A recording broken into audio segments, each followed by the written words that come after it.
and gauzy fabric. They decorate their skin with elaborate symmetrical patterns of red paint made from the blood and mineral pigments. Their clothing is an odd mixture of complex layers and elaborate patterns, combined with plenty of exposed skin, since their cold bodies are unaffected by temperatures around them. So, yeah, the Zendikar vampires are very distinctly different. And in one case, oh sorry folks, hold on, my nose is going crazy. I'm a little behind on taking my medication, but I took it today. Oh, after this video, I'm definitely going to have to take some more. So yeah, the vampires are very unique in the sense that they're not undead. And also, on Zendikar, in order to make a Zendikar vampire, only their blood chiefs can. When a non-blood chief vampire bites and drains another person to death, instead of creating a vampire, they create what's called a gnoll, who serves that vampire. Gnolls are often used as symbols of status, like, oh look, because the way that they are portrayed in the card game is that the vampires use gnolls as a way of, look at the people I've defeated. Because again, that it's generally, apparently it gives the impression that the rule is you only make gnolls out of your opponents, and it gives you a sense of look at how many people I defeated. A gnoll is, in terms of the Magic the Gathering system, it basically tells you use the Zendikar bestiary for a gnoll, which tells you to go to the Zendikar bestiary, but then the Zendikar bestiary then tells you, oh yeah, it's just a human. Sorry, it's just a zombie. That's it. So, but here's where it's interesting, and we'll get to that when we get to their bloodthirst ability. Your vampire's character has the following traits as the result of unique origins of your kind. Your intelligence score increases by 1 and your charisma by 2. Vampires don't mature and age in the same way that other races do. Every living vampire is either a blood chief, infected by Ulamog's influence in the distant reaches of history, or was spawned by a blood chief from a living human. Most vampires are thus very old, but few have the memory of their earliest years. Vampires have no intimate tendency towards evil, but consuming the life energy of other creatures often pushes them to that end.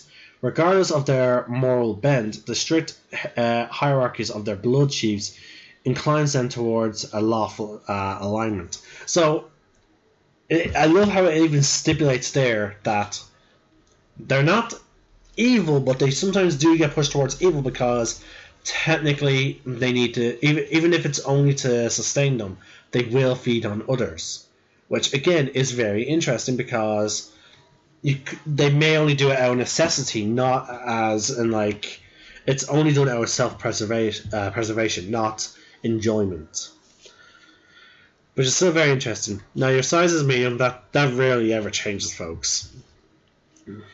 But they're about the same size and build as a human. You have a walking speed of 30 feet. You have dark vision up to 60 feet. You have resistance to necrotic damage. Now here's where things get very interesting, and it's called bloodthirst. You can drain the blood and life energy from a willing creature or one that is grappled by you, incapacitated or restrained. Make a melee attack against a target. If you hit, you deal 1 piercing damage and 1d6 necrotic damage. The target's hit points maximum is reduced by that amount equal to the necrotic damage taken, and you regain hit points equal to that amount. The reduction lasts until the target finishes a long rest. The target dies at this effect reduces its hit point maximum to 0. A humanoid killed in this way becomes a gnoll. Now again, no, it says hit point maximum has to be reduced to 0. Okay? But it does then have a full stop, and a humanoid killed so if you kill a humanoid with the bloodthirst ability, you get a gnoll. You can speak, read, and write common and vampire. See, the main issue with the bloodthirst that we had was there was no cap. There's no time limit. you get a null.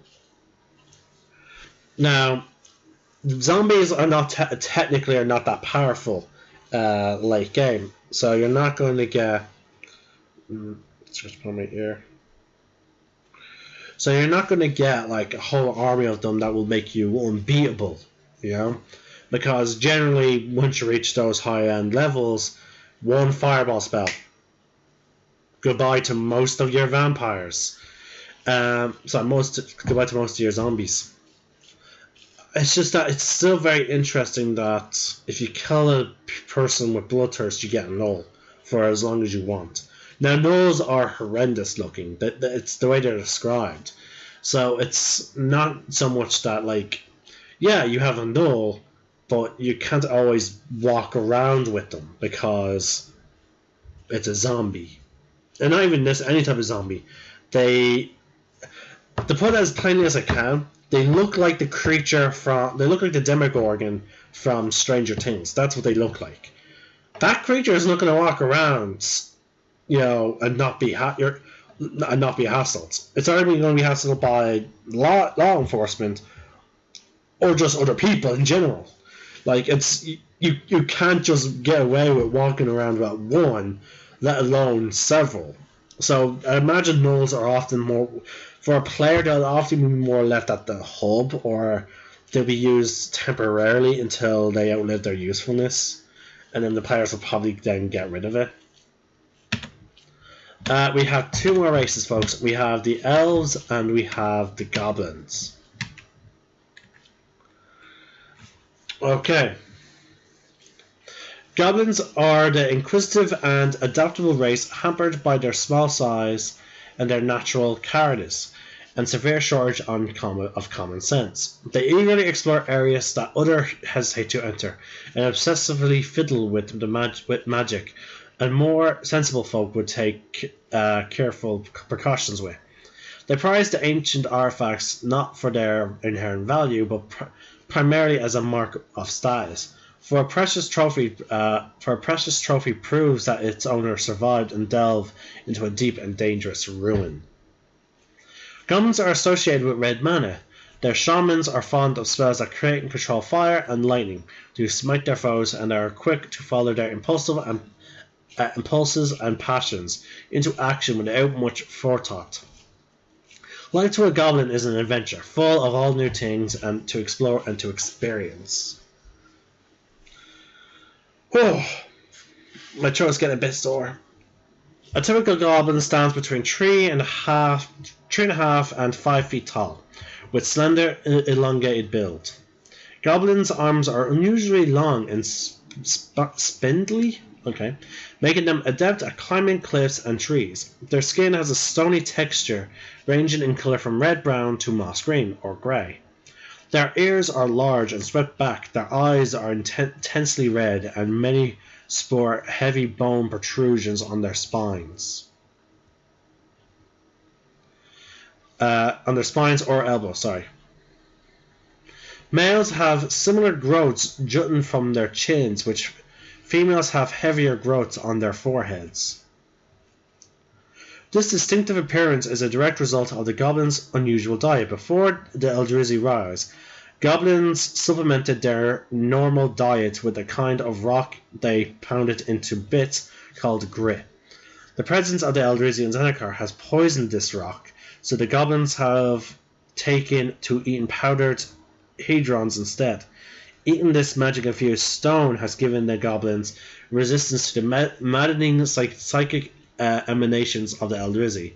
As an added benefit, it toughens their skin, protecting them from from the elements and physical dangers. Goblins, I like how the goblin section is just so short and sweet. You know, this is all you need to know about the goblins. They're goblins. Your goblin character has the following traits in common with all other goblins. Your constitution score increases by 2. Goblins mature faster than humans, reaching adulthood around age 12. They age also noticeably faster than humans, and even most cautious goblins rarely live longer than 50 years. Most goblins are wildly chaotic, though they have no particular indication toward good or evil. Goblin Your size is small. Goblins average about 3 feet tall and weigh about 40 pounds. Your size is small. Your base walking speed is 25 feet. Dark vision. Accustomed to life underground, you have superior vision in dark and dim conditions. That's it. Why? Oh wait, there's more. Oh wow, there's actually a lot more. Let's see. Grit. You have resistance to fire damage and psychic damage. In addition, when you are not wearing armor, your AC is equals 11 plus your dexterity modifier, so that's actually quite good. Language, you can speak and write Common and Goblin. Tribes. Okay, so they have sub-races in the form of tribes. Okay. The Grotak tribe. Smaller and weaker than their cousins, with larger hands and feet, goblins of the Grotak tribe attempt to live by their wits, though seldom with much success. When Grotak Goblin has a bright idea of trying to tame a flesh piercer mites, at least a few others will be willing to follow that goblin into a nest. Usually predictably to horrible results. Though the Grotak seem to have a never-ending supply of bad ideas, the horrible ratio of bad ideas to good, the Grotak likewise seem to have a never-ending supply of Grotak. As such, by trial and error and more error, these goblins have stumbled across a great deal of knowledge useful for surviving the deep places of Zendikar and for dealing with other creatures that live there. The Grotak imagine themselves have sort of an empathy with beasts, and they lose hundreds of goblins each year to ill-advised attempts at monster taming. But every now and again, one of these efforts is successful. Grotak Tamer. You have proficiency with animal handling skill. The Lava Steppe tribe. The Lava Steppe tribe is the most industrious of the goblin tribes and possesses much hard-won knowledge of geothermal activity in Akum. More so than the members of the other tribes, the Lava Steppe goblins build surprisingly effective equipment out of the crystal shards and veins of strange metals that occasionally boil up to the surface. The most warlike of their kind, Lava Steppe goblins frequently harass the core elves and humans of Akum. Lava Steppe Grit. You have advantage on dexterity stealth checks made to hide in rocky subterranean environments. I imagine that's because their skin's probably more, hardy because of they probably eat a different type of rock. The Tuk-Tuk tribe. Among the goblins, the Tuk-Tuk are the most likely to hire themselves out as ruin guides to other races. Of course, their usual plan is to help find something of value, steal it, trigger the trap intentionally, and then run. Tuk-Tuk Cunning. You have proficiency in Thieves' Tools. And that is it for the goblins. I wish there was a bit more, but we're now moving on to the elves. Okay. Elves are fearless and adaptable people. They have fared better than most of the tumultuous environment of Zendikar, and many have reacted to reappear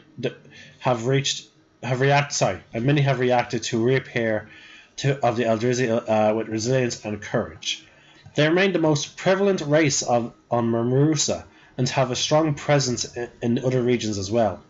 Their treetop villages seem to regrow almost as soon as they are destroyed, much like the Marusian jungles where they are found.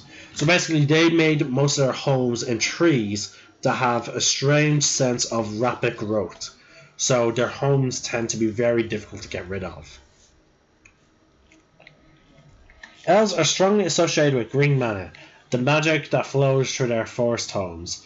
Their shamans and druids channel this magic of life and growth, communing with the land or the spirits of the departed, striving to live in harmony with nature. They celebrate the ties between their communities and their connection with the broader world around them.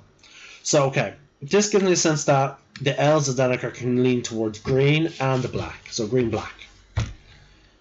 Wildly elegant.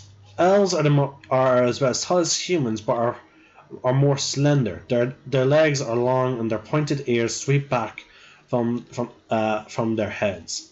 They move gracefully and hold themselves with elegant poise, but they are a people of the woodlands, and their life in the wilds is manifested in a particular simplicity of their clothes and equipment. Never wants to waste anything that can be reused.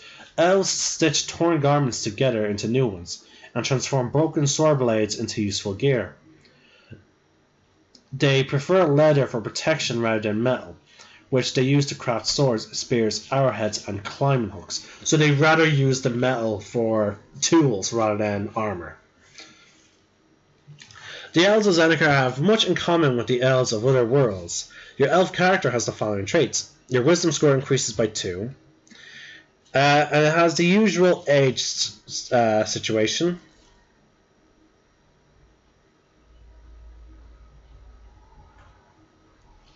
Yeah. Elves love freedom, variety of self-expression, and they lean strongly towards the gentler aspects of chaos. They value and protect others' freedom as well as their own, and they are more often good than not. Your size is medium. You have 30 walk speed. You have dark vision. Keen senses. You have proficiency in perception. Fey ancestry, which is your you have advantage on saving throws against being charmed, and magic that can't put you to sleep. You generally have your read and speak common and elvish, and you get a subrace in the form of the different nations on Zendikar. The Tajuru nation is the largest of the 3 main elven nations. Concentrated in Marusa, they spread across other parts of Zendikar as hundreds of far-flung clans. The Tajuru elves are the most open to people of other races, seeing as their skills and perspective as a valuable new tool for survival. The Tajuru are also more open to new lifestyles, to be living in mountaintop citadel or roaming grassy plains.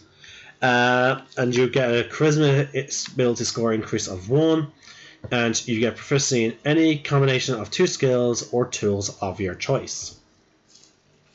Jaraga Nation.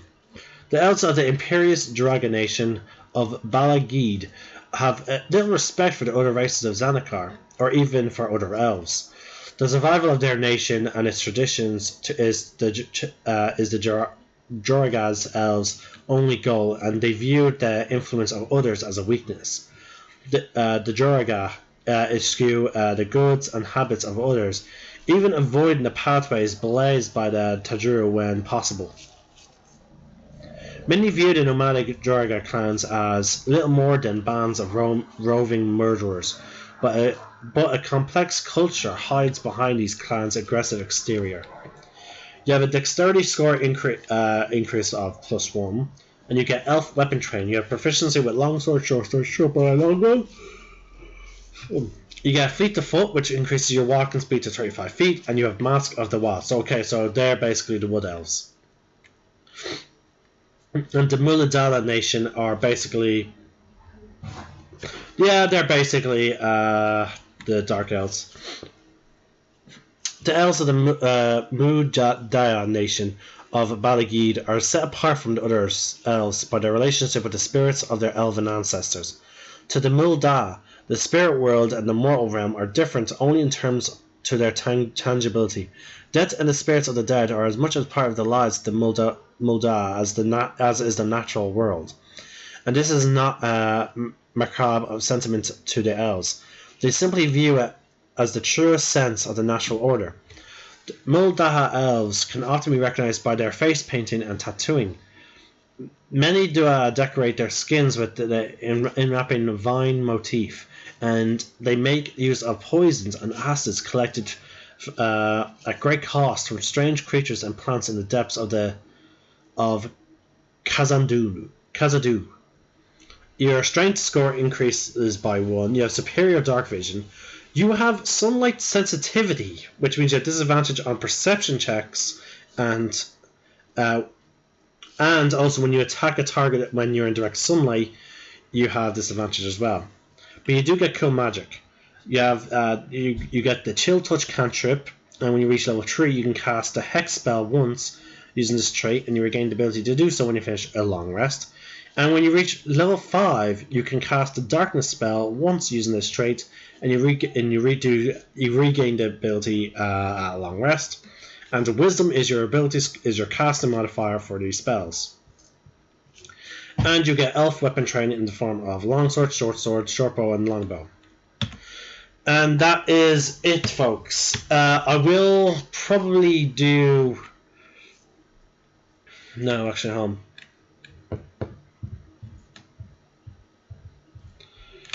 Okay.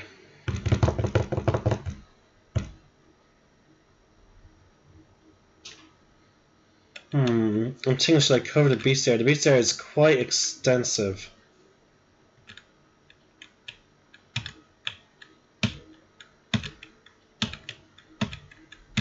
The bestiary is actually I think is the largest section.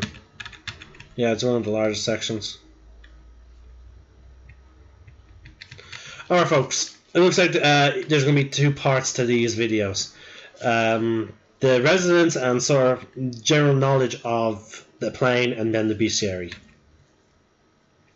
So that'll be my next part, is where I talk about the Zendikar bestiary, the creatures of Zendikar.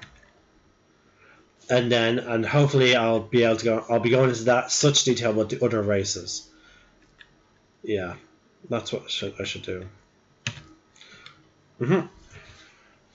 Anyway, folks, I am a little bit disappointed at the fact that my internet kept cutting out, and it has caused me to not be able to do one stream. But again, as I said, these last 30 minutes have been recorded, and they will be uploaded. So the 20 minutes that we got from the previous broadcast will continue on YouTube in the form of the recording. This is Wolf Ninja, sign out. May the force be with you, and remember, roll for initiative.